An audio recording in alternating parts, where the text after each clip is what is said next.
이야 대단하다. 원래 엘리트들이 밟는 코스라고. 우리나라 사람들은 꼬여있는 사람들이 많다고. 나도 물론 다른 주제에서 이 단어를 썼었지만 이번 주제는 아니지. 기사 읽기 귀찮아서 엄한 데다가 적용시키지 말고 내가 정리해줄게.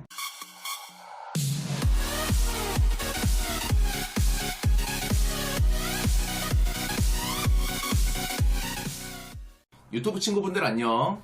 파헤쳐주는 꿀성대 준입니다.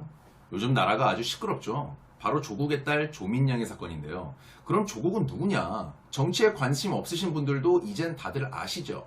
네, 맞습니다. 현 법무부 장관 후보자시며 대한민국 법학자이시고 대학교수 저술가, 시민단체 구성원으로 활동하면서 사회참여형 지식인으로 유명하십니다.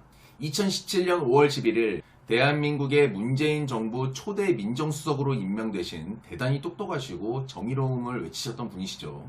서울대학교 나오시고 서울대학교 대학원 법학 박사과정까지 수료하시며 UC 버클리 법학대학원까지 모두 패스하신 초엘리트세요.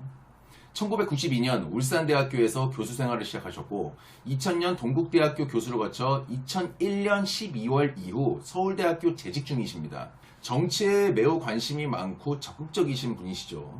한때 안철수를 강하게 비판하며 깎아내렸고 정의를 외치면서 박근혜를 탄핵시키는 데 일조하셨으며 최순실의 딸 정유라의 비리와 의혹을 사생활 면까지 필요 이상으로 들춰내서 사회에 매장시키신 분 중 한 분이시라고 볼 수 있어요.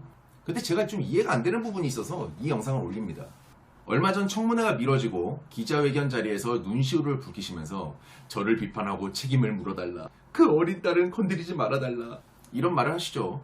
존나 어이없죠. 본인은 남의 딸 완전 개 생매장을 시킬 정도로 후드러 까놓고. 근데 아버지로서 저런 심정은 이해는 돼요. 기자들이 조국 딸의 오피스텔에 찾아가서 밤 10시경에 문을 두드린다고 해요. 기사 따기 위해서죠. 이런 기자들도 이러니까 기레기 소리 듣는 거고 젊은 여자 혼자 사는데 좀 너무한 거죠. 허나 조국 본인은 더한 것도 했으면서 눈시울을 붉히며 감정을 호소하고 그 기자들을 손가락질한다는 건 그럴 자격이 있다는 겁니까? 뭐 다 지 새끼는 소중한 법이니까요. 지금 정유라랑 다를 게 뭡니까? 본인 딸이. 아직 진실은 밝혀지지 않았으니까 우선 의혹만 두고 이야기하자면 그렇다는 거예요. 서론이 길었네요. 그럼 조국 딸의 사건이 무엇인지 들어가 보죠. 조국의 딸 조민 씨의 대입과 관련 특혜 논란이 끝없이 제기되고 있습니다. 조민은 한영외고를 들어가 고려대학교를 거쳐 부산대 의학전문대학원에 진학을 하게 되죠. 조민은 한영외고 입학 당시 일반 학생들보다 3배 낮은 경쟁률로 입학을 했다고 해요. 허나 조민은 외국에서 오래 살아오다 보니 영어가 유창하여 정원 외 특례 입학 대상자로 들어가게 되죠. 정원 외 전형은 일반 전형에 비해 미달이 발생할 확률도 높습니다. 자, 이건 뭐 그렇다고 칩시다. 어딜 가나 특별 전형이라는 것은 존재하니까요. 대학이나 회사 모두. 실예로 저희 학교 연기과도 연기 하나도 못하는데 외국인 전형으로 들어온 애들이 몇 명 있어요. 경쟁률은 거의 15대 1 정도로 확 줄어들고요. 걔네들한테는. 아무튼 조민은 고려대학교 입학이 문제가 되는 거죠. 바로 졸라 말도 안 되는 논문 문제가 터집니다. 고교 시절 의과대학 연구소에서 2주가량 인턴을 한 뒤 해당 연구소 논문에 제1저자로 등재된 사실이 밝혀지면서 논란이 급상승합니다. 조국 측에서는 조민은 외고 시절 단국대 의대 의과학연구소에서 2주가량 인턴을 했다고 해요. 공주대에서 단기 인턴도 했었고요. 근데 운명인 건지 인턴 면접을 본 교수는 조민의 어머니와 대학 시절 같은 동아리 친구였죠. 이야, 이런 우연이! 조민의 논문이라고 일컬어지는 논문은 각 출산한 신생아들의 귀한 피를 각 부모들의 허락을 받아 모은 걸로 연구하고 올린 논문입니다. 그 어린 애들한테서 피를 뽑는다는 건 부모로서 내키지 않았을 거죠. 하지만 우리나라에 정말 중요한 연구에 쓰인다고 하여서 허용해 준 건데 알고 보니까 씨부레 거? 남의 딸 비리 입학으로 쓰였다는 의혹이 일고 있으니까 그 해당 부모들은 눈 돌아갈 수밖에 없죠. 핑글핑글 잠자리처럼. 이 논문은 출산 전후 허혈성 저산소 뇌병증에서 혈관 내피 산화질소 합성 요소 유전자의 다형성인데 이 영어 논문의 제1저자로 이름을 올리면서 국내 학회지에 등재되고 고려대 입학을 하게 되었다는 의혹들이 일고 있습니다. 이 1저자라는 의미는요. 모든 실험과 논문을 주도한 사람이면서 연구 실적에서 다른 공동 저자보다 높은 평가도를 받습니다. 인문계 고등학생이 2주 동안의 인턴을 거쳐 얻어낸 결과라는 게 믿겨지십니까? 영어요?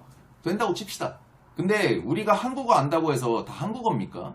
저 논문의 영어는요, 학술 의학 용어, 즉 최고 난도의 영어가 포함되어 있어야 한대요. 그 최고 난이도란 단순 영어를 잘하는 것이 아니라 라틴어가 포함된 최고 난도 영어와 중간중간 독일어도 섞여 있다고 합니다. 또한 간접 인용, 직접 인용, 이런 미친 논리력을 갖고 있어야 한다고 해요. 이런 걸 해내기 위해서는 대학교 4년을 다 다녀도 힘들고 스카이 의대를 졸업한 전문의마저도 쉽지 않다고 합니다. 이야, 이러다가 조만간 노벨상도 받겠다. 근데 이런 논문을 대학생도 아닌 외고 학생이, 다행히도 이 논문은 취소가 됐고 향후 재검토할 일은 없을 거라는 기사가 방금 전에 나왔습니다. 네, 맞아요. 제가 외고 못 가서 꼬여서 하는 말입니다. 됐나요? 속이 시원해? 조국 감싸고 도는 분들아? 이건 그날의 모든 학문과 논문을 비웃고 모욕하는 행위가 아닐까요? 조국 선생님, 3시간에 걸쳐서 기자회견 다 봤거든요. 가짜뉴스 선동하는 유튜버나 뭐 그런 사람들 본인이 법무부 장관이 되시 다 제재할 거라는 태도 잘 봤고요. 진짜 가짜뉴스가 어디서부터 파생된다고 생각하십니까? 그렇게 정의 외치시더니 자리가 사람을 만든다고 곧 거기에 들어갈 생각을 하시니까 눈에 뵈는 게 없으신가 봐요. 오늘 10시에 청문회인데 5시간 남았네요. 무슨 말을 하시나 눈에 불을 켜고 지켜보겠습니다. 또 증인 출석 빼돌리고 그러진 않으시겠죠. 능력도 안 되는 딸을 능력 있는 딸로 만들기 위해서 그간 얼마나 거짓을 행하셨는지 알 것 같습니다. 눈에 불을 켜고 열심히 사는 젊은이들을 짓밟는 행위였죠. 저희 부모님께 감사드리고 싶어요. 갑자기 저희 집에서 저만 공부랑 관계가 멀었었는데 저희 집은 뒤에서 그런 거 없으셨거든요. 답답해하시고 걱정은 많으셨지만 정당하게 과외 붙이고 학원 다니게 하고 그러다 안 되니까 저 하고 싶은 연기과 들어가라고 하셨고요. 부모로서 정당하게 지원해줄 수 있는 것만 지원해 주신 거예요. 최소한 가정이 부끄럽진 않네요. 어디 남이 소중한 자식들 모아놓고 좋은 말 다 뱉어가면서 정의를 외치시고 그걸로 구질구질하게 표를 얻으시고 뒤에서는 구린 짓 다 하시는 법무부 장관? 기자회견 때 그러시더라고요. 다 제 불찰이고 딸의 관심이 내가 없었으며 인턴하는 것도 정확히 몰랐던 이유가 너무 바빠서였다. 나에게 책임을 물어달라. 와, 진짜 아주 뼛속까지 구라가. 여러분이 저한테 심증이라고 하셔도 좋습니다. 하지만 이성과 판단이 있는 우리가 생각을 해보자고요. 저 자리가 보통 자리입니까? 저런 위치에 계신 분들은 자녀 교육에 절대 배째일 수가 없습니다. 결혼도 비즈니스로 여기시는 그런 분들의 위치예요. 사람들이 가장 화가 나는 이유가 뭔지 아시나요? 부익부 빈익빈을 없애고 열심히만 한다면 정말 누구나 다 차별 없이 대우받고 공정하게 기회가 주어지는 사회를 만들어야 한다고 외치셨던 분이 지금 그러고 계시니까 그런 거예요. 부끄러운 줄 아십시오. 창피한 줄 아십시오. 아, 예전에 하셨던 그 명언이 생각나네요, 선생님. 개천에서 용만 살아남는 것이 아니라 붕어, 가재, 개구리로 태어나도 행복한 사회를 만들 수 있도록 하자. 하늘의 구름 쳐다보며 출혈 경쟁하지 말고 예쁘고 따뜻한 개천 만드는 데 힘을 쏟읍시다. 와, 참네. 주디로는 좋은 말 다 해가시면서요. 예? 네. 잘 알겠습니다. 잘 알겠고요. 좀 이따 전 국민들이 다 지켜볼 테니까 청문회에서 봐요잉. 오늘의 결론. 조국 선생님, 질문이 있습니다. 갑자기 궁금해서 그러는 건데요. 선생님의 따님은 용입니까? 붕어입니까? 가재입니까? 아, 혹시 그 이름은 생각 안 나는데 돌 밑에 들러붙어가지고 이끼 빨아먹는 그겁니까? 그겁니까?